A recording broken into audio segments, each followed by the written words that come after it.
منتظر فردا ہو. اقبال کا شعر کا مصرع ہے، ہاتھ پر ہاتھ دھرے منتظر فردا ہو.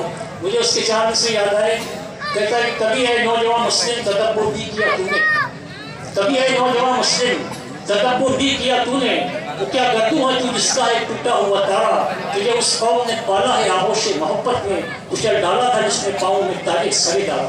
سماعت فرمائیں حضرت کا بیان کو اور بیداری کا ثبوت دیتے ہوئے استقبال کرے نعرہ تکبیر، نعرہ رسالت. جزاک اللہ.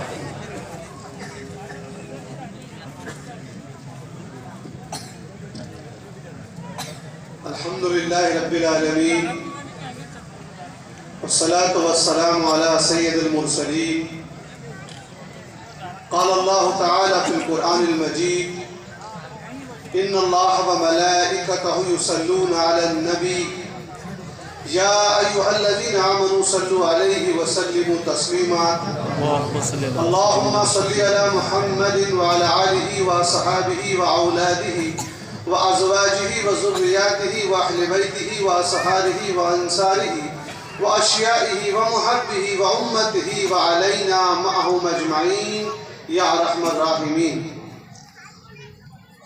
اللہ تبارک و تعالیٰ کا لاکھوں کروڑوں احسان ہے کہ آج ہم اچل پور میں ایک سنی اجتماع کی محفل میں حاضر ہو پائے.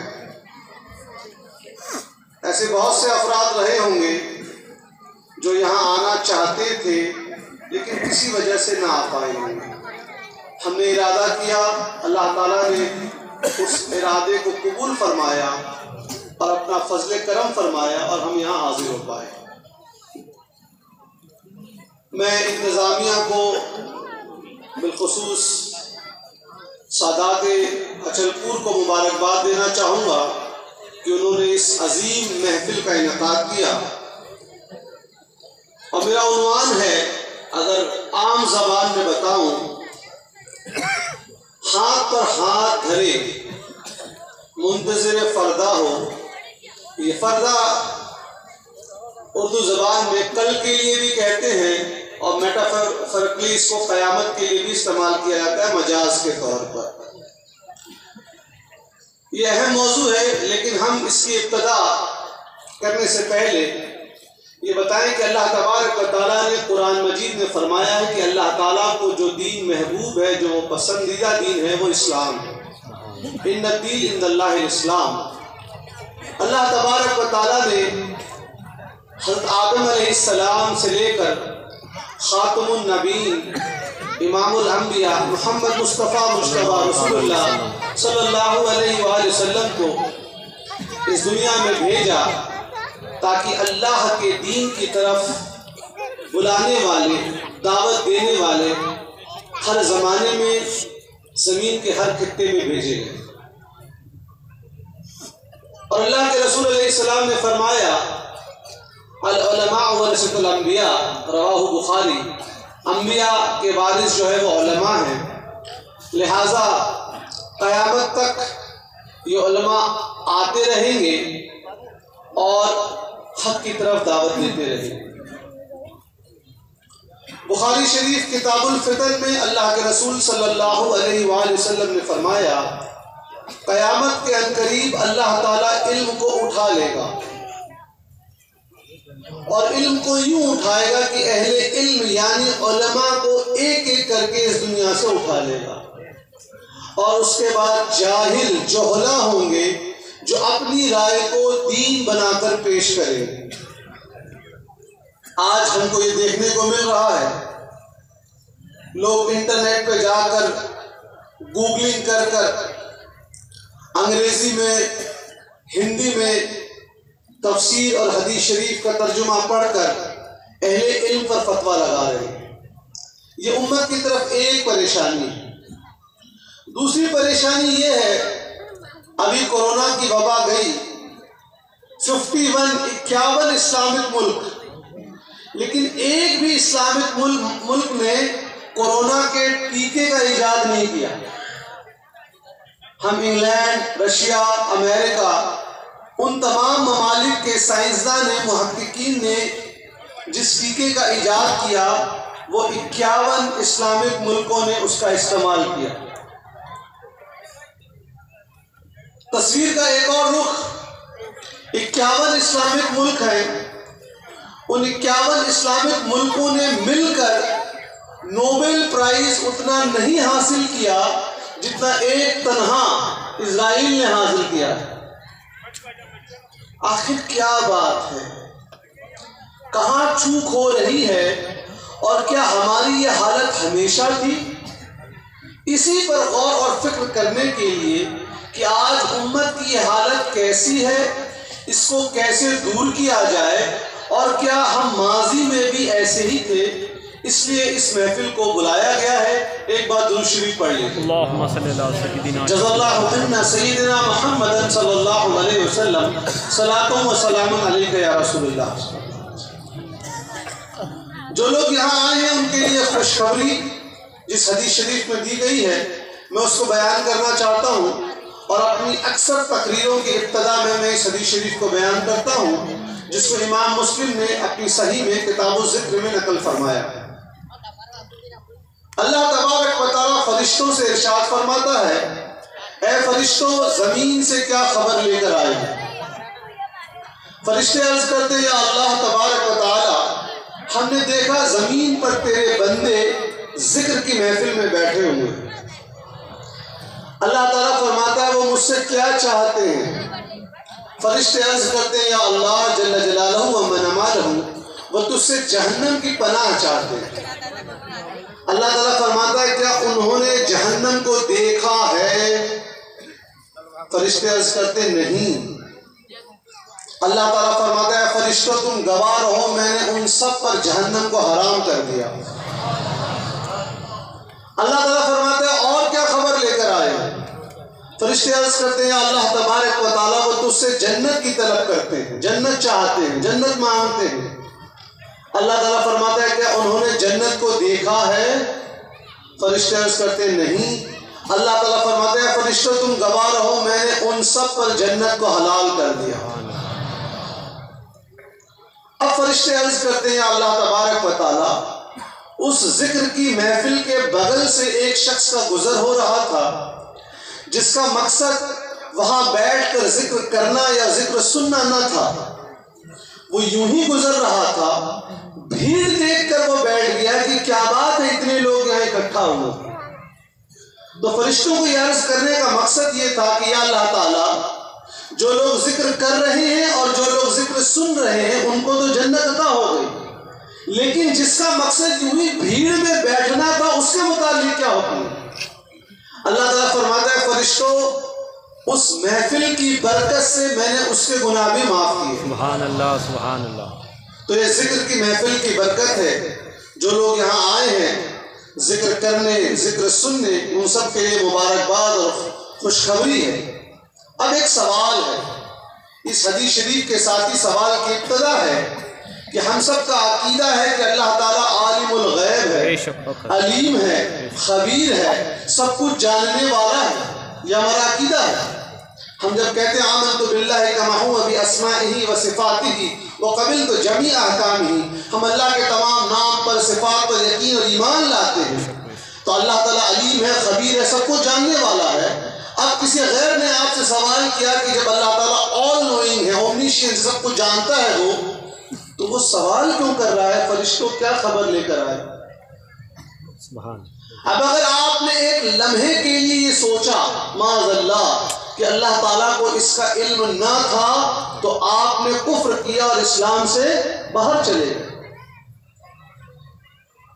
بات بتانے کا مقصد یہ ہے کہ دیکھیے ہم امت کے مسائل سے بھی غافل ہیں اور اپنے بنیادی عقائد سے بھی غافل ہیں۔ تو پہلے چونکہ آج موضوع عقیدہ بالخاص نہیں ہے، ہم اس پہ گفتگو کریں گے، لیکن جو اہم موضوع اس پہ گفتگو کریں گے، ہم کو یہ خود بھی جاننا ہے اور اپنے بچوں کو بھی بتانا ہے۔ اس کا جواب قرآن مجید میں موجود ہے۔ اللہ تبارک و تعالیٰ نے جب حضرت آدم علیہ السلام کو زمین پر بھیجنے کا ارادہ فرمایا تو فرشتوں نے کیا عرض کیا؟ یا اللہ تبارک و تعالیٰ ان کو زمین پر کیوں بھیج رہا ہے؟ یہ زمین پر جا کر فتنہ اور فساد کریں گے، اللہ تبارک و تعالیٰ نے کیا جواب فرمایا؟ اے فرشتوں، جو مجھے معلوم ہے وہ تم کو معلوم نہیں۔ اللہ تعالیٰ کو اس دن بھی علم تھا کہ میرے بندے زمین پر جا کر ذکر کی محفل میں بیٹھے۔ اب یہ سوال پھر کیوں ہو رہا ہے؟ بنا تشبیہ و بنا تمثیل سوال کرنا اس بات کی دلیل اور حجت نہیں ہے کہ جو سوال کر رہا ہے اس کو علم نہ ہو۔ مثال کے طور پہ بنا تشبیہ و بنا تمثیل، آپ کے استاد نے آپ سے سوال کیا مہاراشٹر کی راجدھانی کیا ہے؟ سبحان اللہ۔ ٹیچر کو اس کا نالج ہے کہ نہیں ہے؟ لیکن وہ پھر بھی سوال کر رہا ہے۔ تو کوئی بچہ یہ نہیں کہہ سکتا کہ آپ سوال کر رہے ہیں تو آپ کو جواب نہیں معلوم ہے۔ اصول نمبر 1، کئی بار سوال کیا جاتا ہے جانچنے کے لیے۔ دوسری مثال، آپ نے کہا میں بھوپال جا رہا ہوں، وہاں سے میں نے کہا وہاں سے میرے لیے مٹھائی لیتے آئیے گا۔ 2 دن بعد آپ بھوپال سے آ گئے، میرے سامنے بیٹھے ہیں، میں نے کہا بھوپال سے آ گئے آپ؟ میں سوال کر رہا ہوں، آپ بھوپال سے آ گئے؟ ارے میرے آگے تبھی تو میرے سامنے ہے۔ تو یہاں سوال کرنے کا مقصد کیا ہے؟ یاد دلانا کہ میری مٹھائی لائے کہ نہیں لائے۔ تیسری مثال، میرا موبائل فون اس جیب میں ہے اور میں ڈھونڈ رہا ہوں موبائل کہاں ہے، موبائل کہاں ہے۔ آپ نے مجھ سے سوال کیا اور آپ کے جیب میں کیا ہے؟ آپ کر تو رہے ہیں سوال، لیکن آپ کا مقصد ہے توجہ دلانا کہ آپ اپنی جیب کی طرف توجہ دیں۔ دیکھیے قرآن مجید میں اللہ تعالیٰ حضرت موسیٰ علیہ السلام کو فرماتا ہے اے موسیٰ تمہارے داہنے ہاتھ میں کیا ہے؟ یہاں اللہ تبارک و تعالیٰ حضرت موسیٰ علیہ السلام کو توجہ دلا رہا ہے کہ اے موسیٰ جو تمہارے ہاتھ میں عصا ہے، چھڑی ہے، اس سے تم استعمال کرو فرعون کے جادو کو کاٹنے کے لیے۔ تو یہاں اللہ تبارک و تعالیٰ ان فرشتوں سے سوال کر کے یاد دلا رہا ہے کہ دیکھو اس دن تم نے نہ کہا تھا کہ یہ جا کر خون و فتنہ کہیں گے، اور میں نے نہ فرمایا تھا کہ جو مجھے معلوم ہے وہ تمہیں معلوم نہیں ہے۔ یہ ایک بنیادی بات ہے، بتانے کا صرف مقصد یہ تھا کہ آپ سوچیں کہ ہمارے بچے اسلام کی بنیادی عقائد سے کتنا دور ہو گئے۔ قرآن مجید میں جہاں بھی عمل صالح کا ذکر ہے، اچھے کام کرنے کا ذکر ہے، وہاں کہہ دے یا ایھا الذین آمنوا وعملوا الصالحات، اے لوگوں جو ایمان لائے اور نیک کام کیا، والذین آمنوا وعملوا الصالحات، جو لوگ ایمان لائے اور نیک اعمال کیا۔ تو پتہ یہ لگا اگر ہم کو امت میں تبدیلی لانی ہے تو سب سے پہلے امام مالک رحمۃ اللہ علیہ کا جو قول ہے اس کو ذہن میں رکھنا ہوگا۔ امام مالک رحمۃ اللہ علیہ فرماتے ہیں 92 ہجری میں ان کی پیدائش ہے 92 میں، کہ جس چیز نے امت کو ابتدا میں عروج اور کامیابی دی وہی چیز آخر میں لوگوں کو کامیابی دے گی، اور وہ یہ ہے اسلام سے جڑ جانا۔ 28 ہجری میں مسلمانوں کی چھوٹی سی فوج نے بیزنٹائن سلطنت پہ حملہ کیا اور فتح حاصل ہوئی۔ اس زمانے میں بیزنٹائن سلطنت بہت عظیم یونانی سلطنت، رومن سلطنت تھی۔ حضرت ابو دردہ رضی اللہ عنہ فرماتے ہیں آنکھ سے آنسو آ گئے۔ لوگوں نے پوچھا کیا بات ہے؟ کہا اللہ کے احکام کو، اس کے نبی کی شریعت پہ ہم نے عمل کیا تو اللہ تعالیٰ نے ہم کو یہ بلندی دی ہے کہ ہم اتنی بڑی فوج پر ہم غالب ہو گئے۔ یاد رکھیے جب آپ تاریخ پڑھتے ہیں، چاہے جنگ بدر کا واقعہ ہو یا اور کسی بھی جنگ کا واقعہ ہو، تو آپ دیکھیں گے مسلمانوں کی تعداد وہاں کم تھی، لیکن یہ کم ہونے کے باوجود وہ جیتے کیوں؟ یہ سوچنے کا مسئلہ ہے۔ تو آپ کو جواب ملے گا ان کے اعمال اور عقیدے درست تھے، ان کا اخلاق بہت بلند تھا، اللہ کا خوف اور حضور کی محبت ان کے دل میں تھی۔ لیکن ایک دوسرا موضوع بھی ہے جس پہ میں گفتگو اب کروں گا۔ آپ کو زندگی میں کامیابی ہونے کے لیے، حاصل کرنے کے لیے صرف روحانیت اور اخلاق کی ضرورت نہیں ہے، یہ تو ہے ہی، اس کے ساتھ ایک اور چیز کی ضرورت ہے، اور وہ ہے مسلمان اس زمانے میں مٹیریلسٹک سائنسی اعتبار سے بھی سب سے آگے تھے۔ میں اس کی مثال دوں گا اور میرے سارے حوالوں کو آپ دیکھ سکتے ہیں، انٹرنیٹ پہ میں کتابوں کے نام بتاؤں گا۔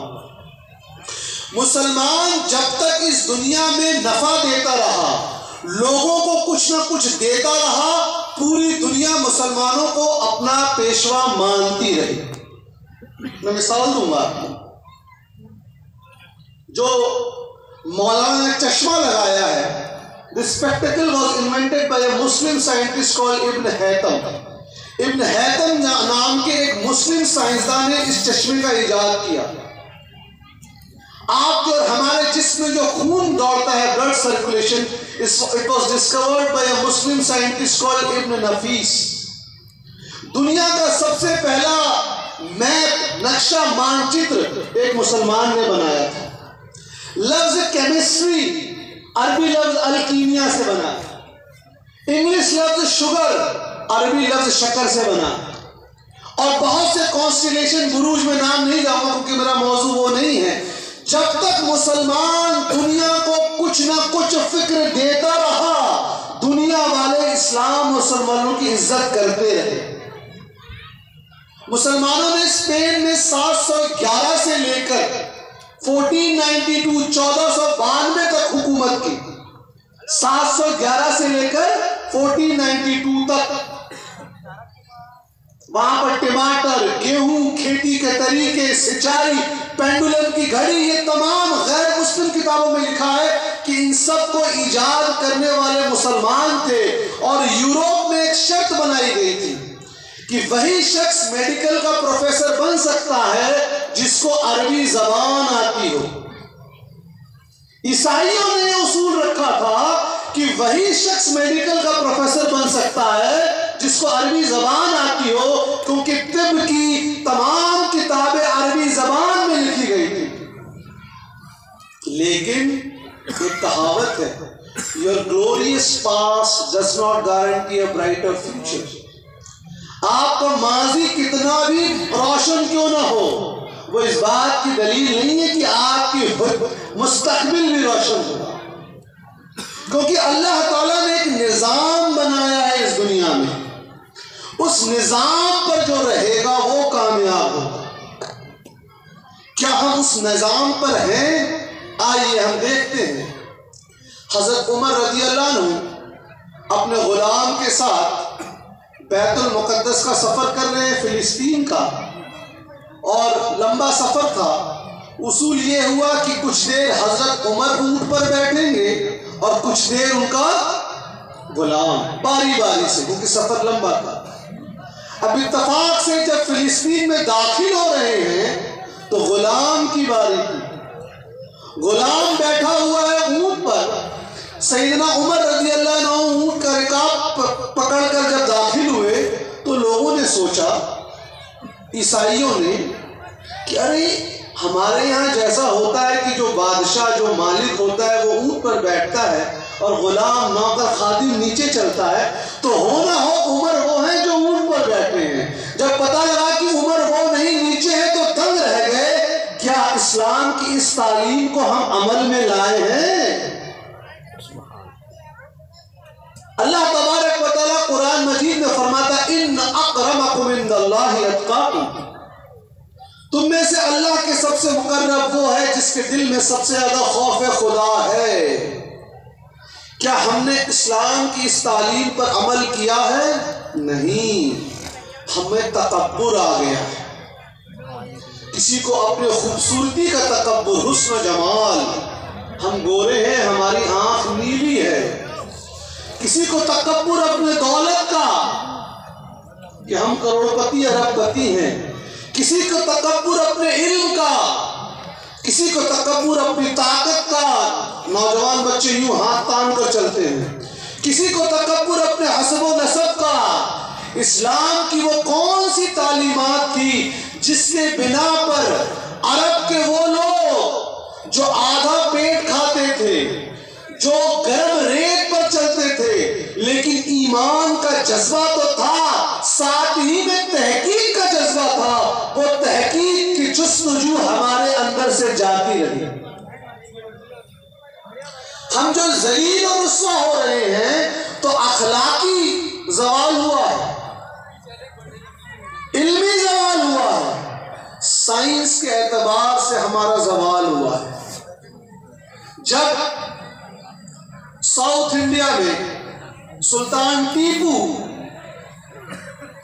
اپنے علاقے میں توپ اور کیمیکل کی تعلیم دے رہے تھے تو لکھنؤ میں نواب کباب کی قسموں پر کباب کی کتاب لکھوا رہے تھے. یعنی سوشیولوجی کا پہلا اصول، سماج شاستر کا پہلا اصول. حضرت سے گزارش کیجیے، میری گزارش ہے کہ میری گزارش کو حضرت قبول کر لیں تو میری قبول جی ایک کرسی اور کا انتظام کر دیجیے.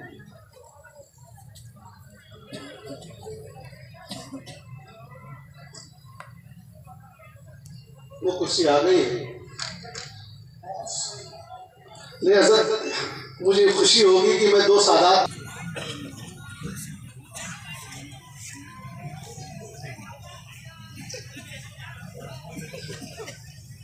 اللہ کے رسول صلی اللہ علیہ وآلہ وسلم نے اصول فرما دیا، بتا دیا کہ مسلمان کیوں ذلیل ہوں گے، اس کی وجہ بیان کی، اور یہ بھی بتا دیا کہ پھر اقتدار کامیابی کیسے حاصل ہوگی. بخاری شریف کی لمبی حدیث میں اس کو پیش کروں گا. اللہ کے رسول علیہ السلام نے فرمایا ان قریب قیامت کے نزدیک ایسا وقت آئے گا جب مسلمانوں کے وسائل، ریسورسز، شدھ ہندی میں کہیں تو سنسادھن، تیل کے کنویں، کوئلے کے کھدان، یہ تمام چیزیں، گیس کے کنویں وغیرہ، تو حضور علیہ السلام نے فرمایا مسلمانوں کے وسائل دشمن اسلام کے ایسے بانٹیں گے جیسے تم دسترخوان پہ کھانا بانٹتے ہو. صحابہ اکرام نے عرض کیا یا رسول اللہ صلی اللہ علیہ وسلم ہماری یہ حالت کیوں ہو جائے گی؟ ہم اتنے ذلیل اور رسوا کیوں ہوں گے؟ کیا ہماری تعداد، جن سنکھیا، پاپولیشن تھوڑی ہوگی؟ حضور نے فرمایا نہیں، تم تو اتنے ہوگے جتنے سمندر میں جھاگ. حضور نے کیا مثال فرمائی؟ سمندر میں جھاگ. آپ کبھی سمندر کے قریب جائیں، سمندر میں جھاگ بہت ہوتا ہے، لیکن ہوا اور پانی کا جب جھونکا آتا ہے تو جھاگ کو اڑا کر لے جاتا ہے. یعنی سمندر میں جھاگ کی تعداد بہت زیادہ ہوتی ہے لیکن قوت کچھ نہیں ہوتی. آج 51 مسلم ملک ہیں، ہر شہر میں مسلمان ہیں، لیکن حالت کیا ہے بتانے کی ضرورت نہیں ہے. تو صحابہ نے پوچھا یا رسول اللہ جب ہماری تعداد اتنی زیادہ ہوگی اس کے باوجود ہم ذلیل اور رسوا کیوں ہوں گے؟ حضور علیہ السلام نے فرمایا اس کی دو وجہ ہوگی. ایک تمہارے دلوں میں دنیا کی محبت آ جائے گی اور دوسری تم موت سے نفرت کرنے لگو. یہ دنیا کی محبت ہمارے دلوں میں کتنی گھس گئی ہے، اس سے متعلق حضور نے ایک اور حدیث شریف میں فرمایا جس کو امام ابو داؤد نے سنن میں حسن سند سے روایت کیا. اللہ کے رسول علیہ السلام نے فرمایا تم ذلیل اور رسوا ہوگے جب تمہارے اندر بیعلینا زیادہ ہو جائے گا. یہ بیعلینا کیا ہے میں بھی بتاؤں گا.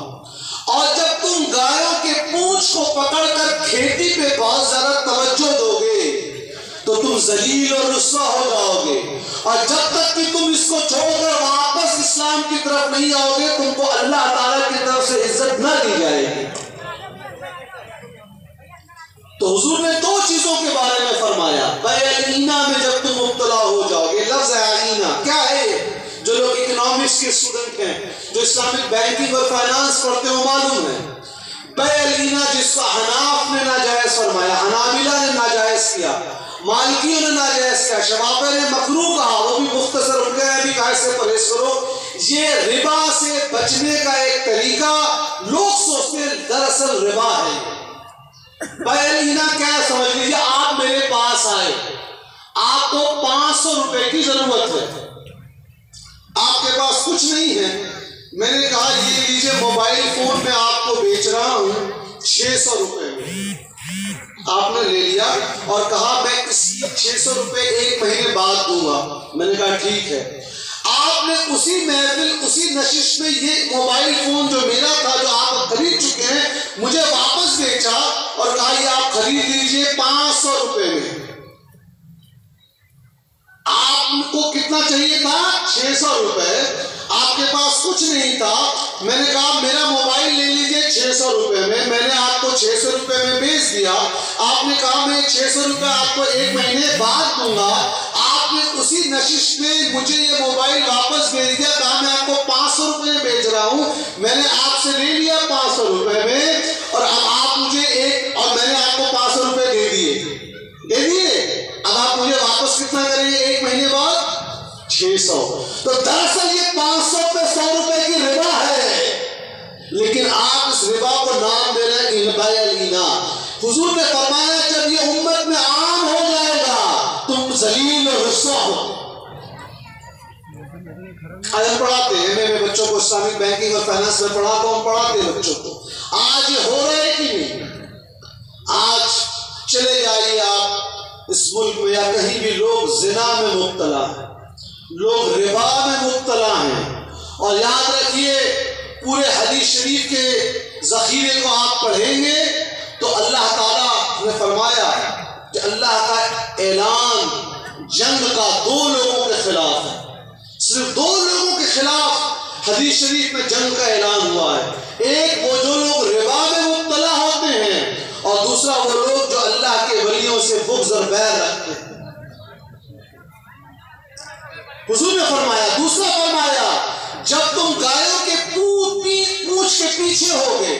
یہ عربی میں مجاز ہے، محاورہ ہے، جس کا مطلب ہے کہ جس طرح ایک کسان، یہاں کسان کی مذمت نہیں کی گئی ہے، کہا کہ جس طرح لوگ دنیا کے لیے ہو جاتے ہیں، یعنی جس طرح تم کھیتی میں اگر ایسے مشغول ہو جاؤ کہ نماز روزہ اور دین کو چھوڑ دو، دنیا میں اتنا زیادہ مبتلا ہو جاؤ گے کہ تم آخرت کو اور دین کو تم چھوڑ دو گے تو تمہاروں کو ذلیل ہو جاؤ گے اور اللہ تعالیٰ تمہارے دشمنوں کے دل سے تمہاری ہیبت کو نکال دے گا.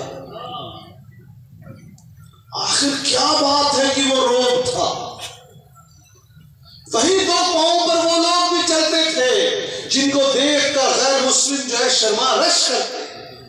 اور آج ہمارے نوجوان بچے ہیں، ان کا کیسا عمل ہے جن کو دیکھ کے لوگ بولتے ہیں کہ اللہ، کیا اللہ کی پناہ کی مسلمان نوجوان ایسا ہو گیا ہے.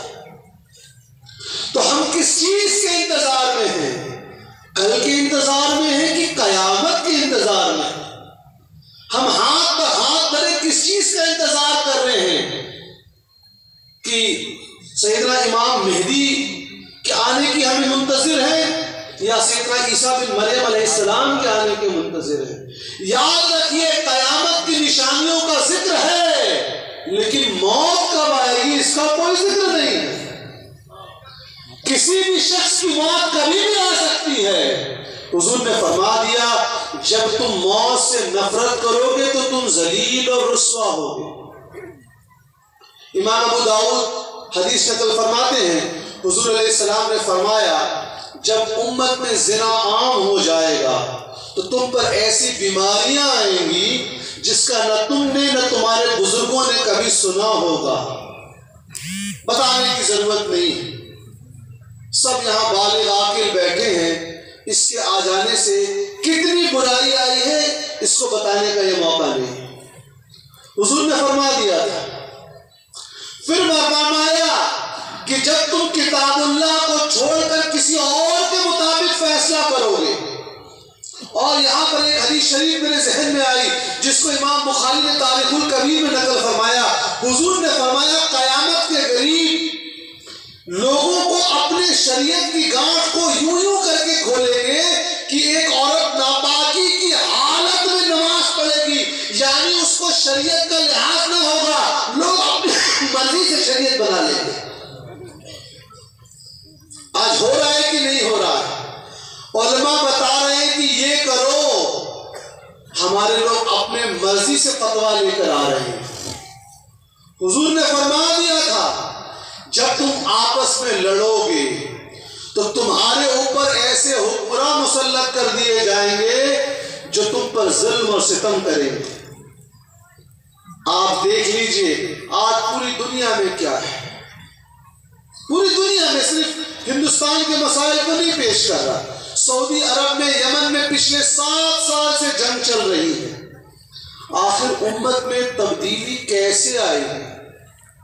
سوال یہ ہے کہ نہیں؟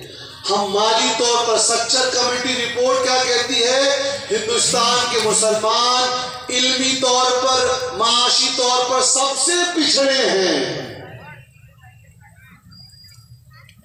لیکن ایک بات حیرت کی ہے، دنیا میں تیل اور گیس سب سے زیادہ اسلامک ملک میں ہے، لیکن وہاں سائنس میں کوئی تحقیق نہیں ہو رہی۔ کیا بات ہے؟ تو پتہ یہ لگا، اللہ کے رسول صلی اللہ علیہ وآلہ وسلم نے جامع ترمذی کی حدیث میں فرمایا، قیامت کے دن ہر شخص سے 5 سوال ہوں گے، ہر شخص سے۔